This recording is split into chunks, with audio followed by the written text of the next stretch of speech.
So here's how you do the Michelson Interferometer with the Lascells microwave equipment. So how I've got it set up is I've got the transmitter over here and I've got these 3 plates from the microwave accessory pack. So on both ends we've got the 2 big metal plates, and then in the middle we've got the acrylic plate, and then over next to me we've got the microwave plate receiver. Now, essentially what we've got is 2 different paths of microwaves. So the first path is going from transmitter to this partial reflector, up to the perfect reflector, and then all the way back through to the receiver. And then the other path is going from transmitter through this to the reflector, back to the partial reflector, and then straight into the receiver. Now, interference theory tells us that when the path difference between those 2 paths is equal to a whole number of wavelengths, we should see interference maxima. So the easiest way to run through that interference pattern is by moving this reflector in this direction and then seeing if we can detect the interference pattern on the receiver. So let's do that. Let's plug in the plate receiver and see what we can detect. I'm going to turn the sensitivity up.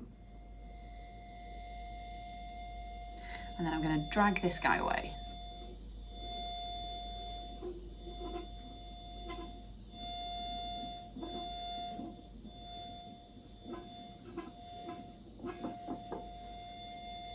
So you should have been able to hear there that we are traversing through maxima and minima. Now every time we hit a maximum, we are travelling through a distance of λ/2, so half a wavelength. Now that confused me for a second, so just to make sure that you guys are following me as well, every time we move that, remember the wave is travelling from there and back again, so that's why it is a full wavelength. So the path difference needs to vary by a full wavelength, and when we move that through 2 consecutive maxima, we are just travelling through half a wavelength because we've got that way and that way to account for. The idea is to move that reflector plate through the interference pattern, locate the positions of the maxima and travel through as many as you can, work out how many wavelengths you've got, do a simple division, and that will give you a lovely value for the wavelength of the microwaves that are transmitted. So this is a really accessible way of doing this experiment in the lab without having to buy an expensive interferometer.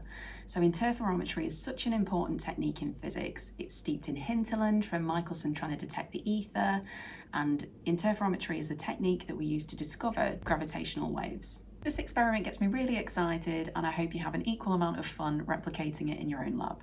Thanks for watching.